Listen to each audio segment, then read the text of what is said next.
नमस्कार, मैं सूरज और आप देख रहे हैं कमिंग भारत। इस वक्त मैं मौजूद हूँ जनतांत्रिक विकास पार्टी के कार्यालय में।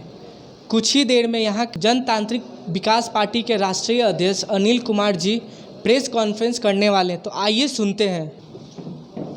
सबसे पहले आप लोगों को धन्यवाद देना चाहेंगे और जो देश की ताज़ा हालात जो बनते जा रही है और कहीं न कहीं बेरोजगारी की बात कहाँ भीड़ में गुम होते जा रही है पता नहीं चल रहा है। जीडीपी -23.96% चला गया, इसकी चर्चा नहीं हो रही है, देश में कहीं चर्चा नहीं हो रही है। चीन हमारे सीमा पर लगातार जोर दे रहा है, इन बातों की चर्चा नहीं हो रही है। भारत में कोरोना वायरस का संक्रमण चरम सीमा पर पहुंच गया और भारत विश्व में एक ऐसा देश बन गया जहां अब लगभग 90,000 से ऊपर रोज संक्रमित लोग मिल रहे हैं। लेकिन इस बीच में 90,000 लोग संक्रमित मिल रहे हैं, लेकिन बिहार की सरकार और भारत की सरकार कह रही है कि बिहार में जो चुनाव है वो चुनाव समय सीमा पर ही होनी चाहिए। तो मेरा सीधा प्रश्न है कि जब कोरोना काल में संक्रमण का दौर इतना बढ़ रहा है, लोगों की संख्या इतनी बढ़ रही है, इस काल में अगर चुनाव के दरमियान कोरोना से अगर मौत होती है, इसकी जवाबदेह कौन होंगे, कौन जवाबदेही लेंगे? मैं अपनी पार्टी की तरफ से, जनतांत्रिक विकास पार्टी की तरफ से चुनाव आयोग, भारत सरकार और माननीय बिहार के मुख्यमंत्री नीतीश कुमार से पूछना चाहता हूं और कहना चाहता हूं कि मैं आज ही चुनाव प्रचार में क्षेत्र में जाऊंगा, लेकिन मैं पहले भी कोरोना से संक्रमित हुआ था, आगे चुनाव प्रचार में जाएंगे और अगर हमारे साथ कोई हादसा होता है कोरोना को लेकर, तो इसके लिए मैं दोषी पहले से ही बता देना चाहता हूं। अगर हमारे पार्टी में कोई होता है, कोई जनता इससे अगर कोरोना से अगर चुनाव के दौरान, चुनाव प्रचार के दौरान अगर किसी तरह का घटना घटती है, तो इसके लिए हमारे हिसाब से 302 का मुकदमा चुनाव आयोग, बिहार की सरकार और भारत की सरकार पर दर्ज होना चाहिए। ये हमने आज ही इस सवाल को खड़ा किया है कि इन पर मुकदमा दर्ज होना चाहिए, क्योंकि जबरदस्ती विश्व में कहीं भी इस तरह का जब विपदा आया हुआ है, तो उस विपदा में कहीं चुनाव करने की तैयारी नहीं हो रही है। बिहार में अगर 6 महीने के लिए राष्ट्रपति शासन लग जाता, तो कौन सा ऐसा घटना घट जाती? ऐसे भी मुख्यमंत्री बाहर नहीं आते हैं, वैसे भी राष्ट्रपति शासन लगेगा, ये जिनको शासन करना है करेंगे। लेकिन क्यों नहीं हो पा रहा है? क्यों बिहार की 13 करोड़ आवाम को जानबूझकर कोरोना के चपेट में ढकेला जा रहा है, जहां हमारे भारत में 90,000 मरीजों की संख्या, कोरोना संक्रमित लोगों की संख्या बढ़ रही है, वहां ऐसा मजाक, भद्दा मजाक हमारे बिहार के साथ क्यों हो रहा है? इसलिए हम कहना चाहते हैं, कोरोना से संक्रमित किसी भी दुर्घटना से अगर घटना घटती है किसी भी परिवार में, हमारे परिवार में हो, आपके परिवार में हो, बिहार में किसी भी परिवार में हो, तो उसके लिए सीधा अगर जवाबदेह होंगे तो चुनाव आयोग, और मैं तो करूंगा, सीधा मुकदमा करना चाहूँगा कि 302 का मुकदमा मैं दायर करूंगा चुनाव आयोग पर, भारत की सरकार पर और बिहार के मुख्यमंत्री नीतीश कुमार पर। दूसरी तरफ जो चुनाव का दौर है, तो हम जनतांत्रिक विकास पार्टी ने स्पष्ट रूप से तय किया है कि 243 सीट पर लड़ने की तैयारी, अगर चुनाव समय पर भी हुआ तो हम 243 सीट पर लड़ने का अपना रखे हैं कि 243 सीट पर हम लोग चुनाव लड़ेंगे।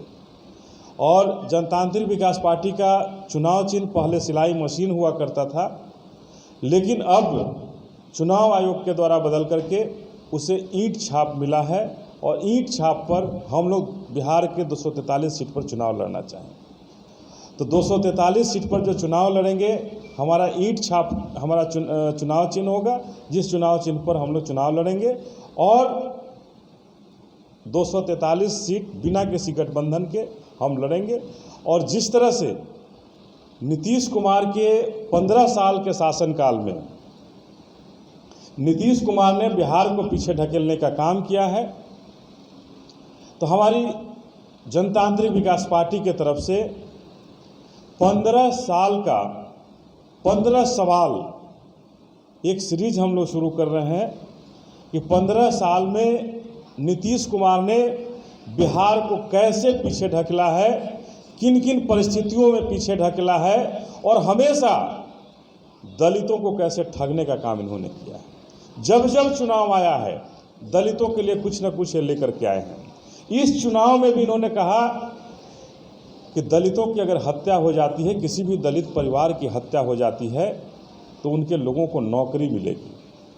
तो हम माननीय मुख्यमंत्री नीतीश कुमार से पूछना चाहते हैं कि दलितों के घर में अगर 4 बेटा और 5 बेटा बेटी हो, 10 बेटा बेटी हो, तब तो उसके घर में एक को मरने की ज़रूरत होगी कि एक गोली खाकर मरे, तब उसके घर में नौकरी मिलेगी। क्या नीतीश कुमार ऐसा बिहार बनाना चाहते हैं? क्या नीतीश कुमार बिहार ऐसा बनाना चाहते हैं जहां दलित परिवारों को नौकरी के लिए गोली खाने की ज़रूरत पड़ेगी? ये कैसा बिहार बनाना चाहते हैं नीतीश कुमार? आखिर क्या चाहते हैं बिहार से? कब तक हम बिहारियों को ये गाली देते रहेंगे और गालियों से हमें नवाजते रहेंगे? इस कानून को इन्हें अविलंब वापस लेनी चाहिए और बिहार में घोषणा करनी चाहिए कि दलित परिवार पर अगर कोई जुल्म हुआ, कोई ज्यादती हुआ, तो हम 1 महीना के अंदर स्पीडी ट्रायल करके दोषी को दंडित करेंगे। ये होना चाहिए था। ये नहीं होना चाहिए कि हम जो हत्यारा होगा उसको घूमने देंगे और आपके और उसके घर में जो लोग होंगे उनको नौकरी दे देंगे। हमें नहीं लगता है कि भारत ही नहीं, विश्व में कहीं इस तरह का कानून होगा। और कानून इस तरह का नीतीश कुमार ने बनाकर हम सबों को अपमानित करने का काम किया है, दलितों को अपमानित करने का काम किया है। तो हम इस तरह के नीतीश जी का जो तुगलकी फरमान है, कहीं नौकरी देने नहीं जा रहे हैं। इन्होंने चुनाव में वोट लेने के लिए इन्होंने एक सेटिंग की है, एक इन्होंने सगुफा छोड़ा है। पहले भी इन्होंने कहा था कि 3 डिसमिल ज़मीन देंगे दलितों को। बिहार में उन दलित परिवारों को 3 डिसमिल ज़मीन पूरे घूम करके हमने देखा है, किन्हीं को ज़मीन नहीं मिला है। बिहार में उन दलित परिवार के बच्चों को जहां कहा गया था कि आप शिक्षा के लिए आप आगे बढ़िए, टेक्निकल इंस्टीट्यूट में जाइए, हम आपको स्कॉलरशिप देकर के उन्हें पढ़ाएंगे, लेकिन वहाँ भी नीतीश कुमार ने 2 साल के बाद स्कॉलरशिप रोकने का काम किया और उन बच्चों को पुनः घर वापस आना पड़ा, अपनी पढ़ाई बीच में ही छोड़ करके। तो ये नीतीश कुमार जी का ढकोसला है। ढकोसला के अलावा कुछ नहीं है।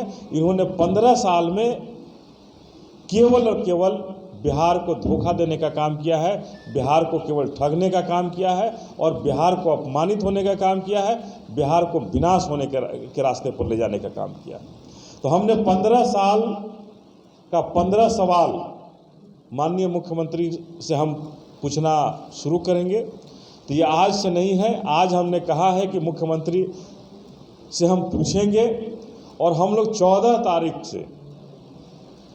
तारीख से हम 15 सवाल उनसे लगातार एक सवाल हम रोज़ पूछेंगे कि हमारा बिहार को कैसे इन्होंने पीछे किया, और उन सवालों का जवाब हम उनसे चाहते हैं कि हमारे उन सवालों का जवाब वो निश्चित रूप से दें। बस यही कहकर कि माननीय मुख्यमंत्री जी, अगर कोरोना वायरस में अगर कोई संक्रमित होता है तो उसके लिए आप जवाबदेह होंगे। जो हमने अभी 3-4 बातें आपके सामने रखी है, उन चारों ये पर रहेंगे।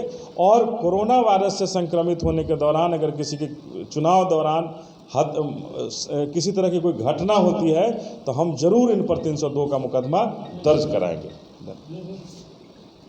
किसी को कुछ सवाल हो तो जी, आप बोले कि आप चुनाव लड़ेंगे, सरकार को बदलेंगे, तो आपने अकेले चुनाव लड़ने के बजाय विपक्ष के बारे में नहीं सोचा?